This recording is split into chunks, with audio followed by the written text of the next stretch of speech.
Alright, this is Captain Marbles, the real one, genis-vell, and this is his issue 0, which was released as a special with Wise Horse magazine.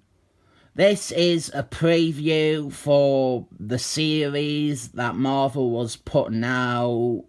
And not a lot happens in this, but not a lot is meant to happen. It's just meant to set up and tease and sell the new comic to people.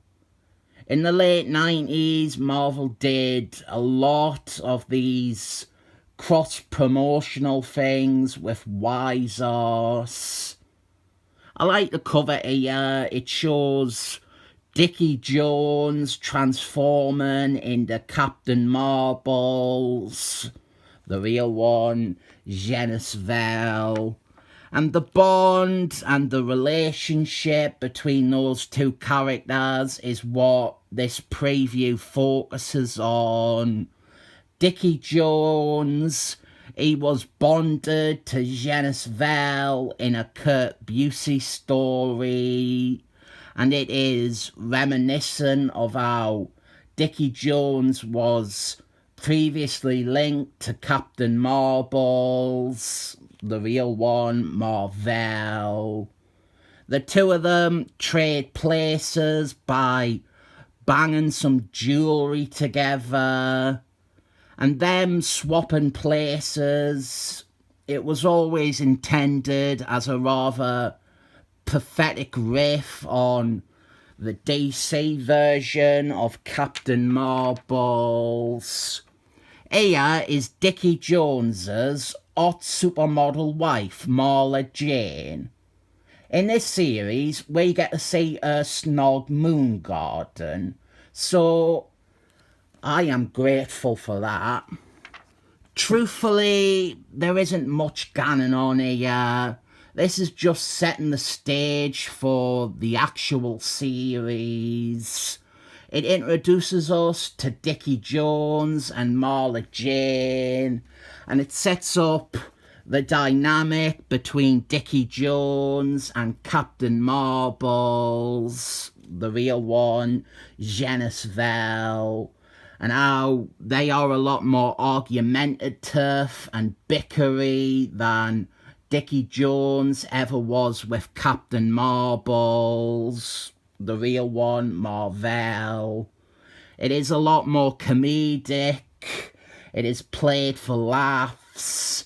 It is like they are a couple who are somewhat odd together. And there is a big alien bug monster dragon thing, so Dickie Jones, he brings out Captain Marbles, the real one, genis-vell. There is even a reference to the DC character when this happens. I have said before, though, that this is the Marvel version of the character that I think works best as a solo star. This is their best Captain Marbles in that sense. Monica Rambeau, I feel, is a good character, but she doesn't have enough to get away with being a solo character. She is someone you have on a team book. You have her leading a team.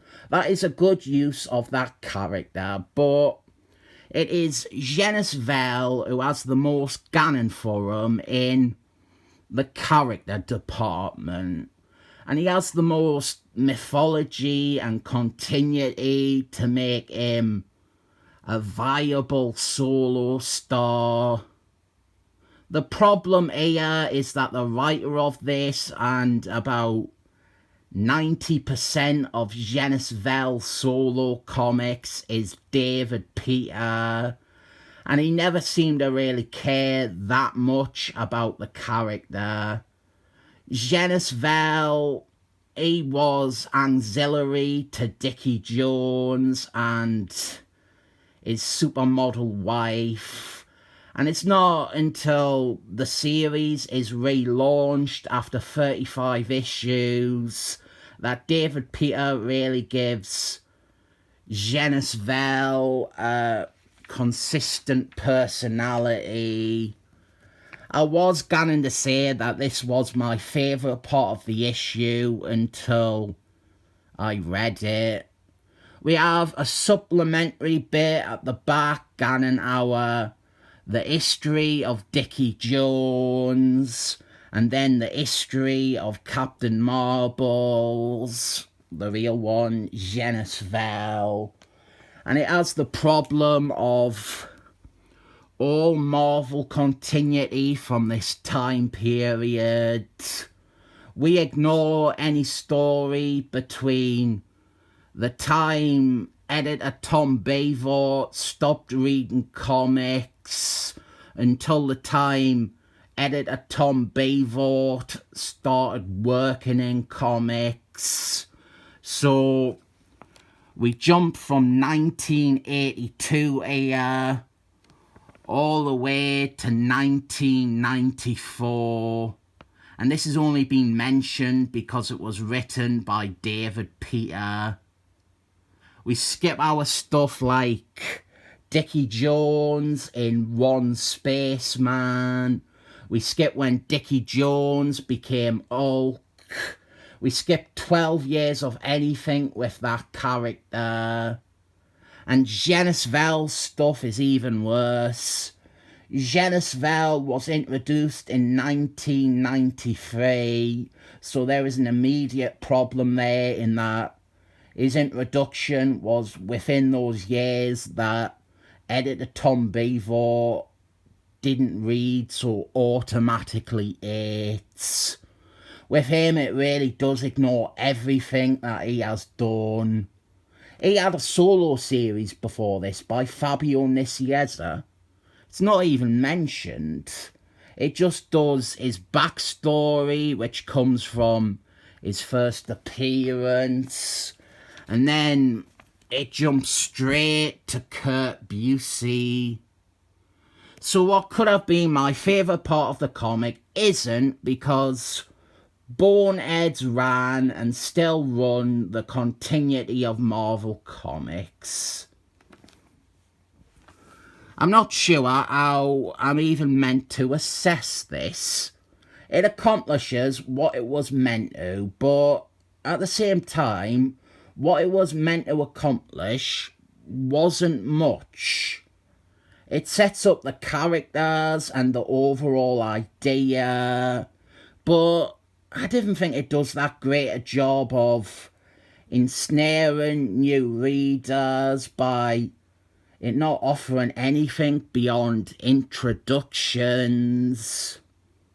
Have something like have Moon Garden show up on the last panel and say something ominous like, if genis-vell doesn't get greater control of his cosmic awareness, he shall doom us all.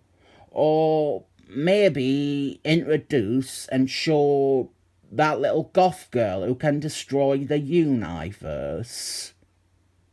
Those are both stories that I did early on. I think you need a proper bit of bait in there for someone to sink their teeth into. You need to know what sort of story were you going to pursue with a series. I'll still give it 7 thumbs up.